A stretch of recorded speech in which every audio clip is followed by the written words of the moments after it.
life doesn't happen in big moments, but in daily dependence. Learn how Jesus himself becomes your bread. Welcome to the Sebcast, the home of the #1 network for your life.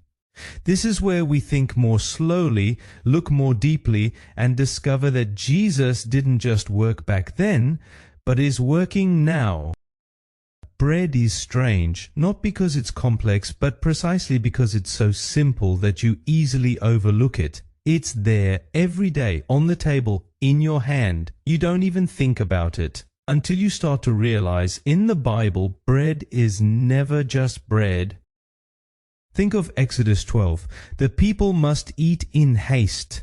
Unleavened bread, no waiting time, no room for comfort, because God is on the move. And here's the uncomfortable truth. When God moves, it rarely fits your timing. The bread becomes a sign you can't stay where you are, you have to move. But here's where it gets interesting. Many people want deliverance without movement. They want God to save them but not change their rhythm. Yet the biblical story is clear. God doesn't just call you out of something, He calls you into something.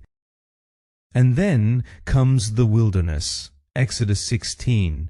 No shops, no plan B, just dependence, and suddenly manna, bread from heaven, but only enough for today. It's almost frustrating. Why not for a week? Why not for a month? Because God isn't just busy satisfying your hunger, He's busy shaping your heart. True faith is not, I trusted once. It's, I trust again, today. And that's precisely where many of us become stuck. We seek certainty. God offers relationships.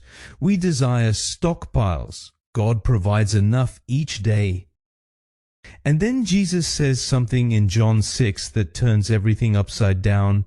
I am the bread of life. Not, I give you something, I give you myself.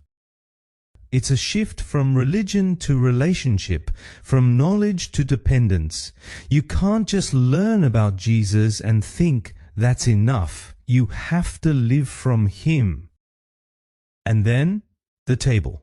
The last night, Jesus took the bread, broke it, and said, "This is my body." Suddenly, bread is not just a provision, it becomes a sacrifice. The bread that gives life is broken to do so. But here's the part our modern world really struggles to hear. Bread was never meant to be eaten alone. Acts 2 says, they broke bread from house to house, and the church grew.